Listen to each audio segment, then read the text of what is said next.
Just to make clear for a student who wants to go to Australia and probably he's thinking to migrate, and it is he wants to jump from the student visa, he wants to jump to the skilled visa or sponsor or something like that. This period that the student has to wait, he gonna stay in Australia. How did this process work? Because when you say you have to wait 1 year or 2 years for a student who wants to go there. Sometimes they can figure out to go to Australia. Know how this process.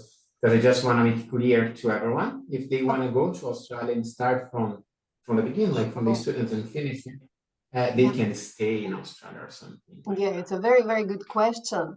It's an excellent question because so the process of migration, if you have an occupation that is in demand, or if you study an occupation in demand, is a little bit different, right? Because you have an offshore migration and you can have an onshore migration. So if you have an occupation in your home country, which is in demand in Australia, then obviously you can start the process of migration while you are at home and come to Australia as a student. You can also travel to Australia on a student visa and then start the process of skilled migration, still based on your occupation and work experience and qualification from your home country. But in that case, you need to be still on the student visa, right? Because the migration process is based on your qualification and work experience and occupation from your home country. So that's a different process.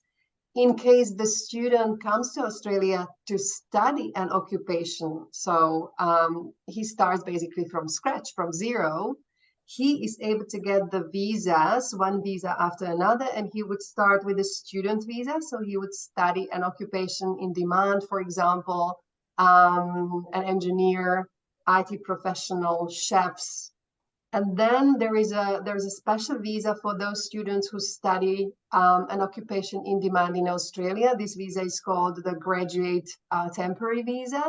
So normally they are able to apply for this visa. This visa is for 2 years or 4 years.